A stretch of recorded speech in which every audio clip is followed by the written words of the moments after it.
Kakain muna kami, nagugutom na ako, hindi pa ako makain. Sama. Sige po. Naiintindihan ko naman kung bakit siya nagmamadali kasi may quota sila. Opo, nag-aabot po. So okay lang na makipag-usap muna sa'yo. Okay lang po, ma'am. Lola, mabait mo. Usually, ang mga tao, kunwari may diniliberan ka, di ba? Apo. Magkano tip sa'yo? Yung pinakamalaki? 500 po.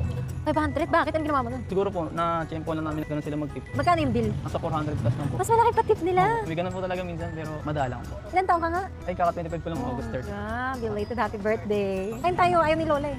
Si Daniel. Oh, Daniel, halika. May chichika ako sa'yo. So, meron akong regalo para sa'yo. 50,000 pesos. Parang ayaw mo ah. Nahiya lang po. 50,000 Hindi na ko po ta. talaga in-expect yung ganun. Ano gagawin mo sa pera? Siguro po, tatabi. Hindi ko po alam kung ano gagawin ko. Hindi ko alam. Di ba? Dapat alam mo ang gawin mo. Kasi syempre hindi naman laging may ganito, di ba? Ang gawin mo, iipon mo siya, gumawa ka ng maliit na negosyo. Sige po. Yay! Ang bait mo! Merry Christmas! Thank you po. First time to na nangyari sa'yo. Ito na yung pinakamalaking tip mo. Opo. Kahit po sa mga, ano, yung mga premium, hindi Never ka? Hindi talaga ako nanalo sa mga ganun. Masasabi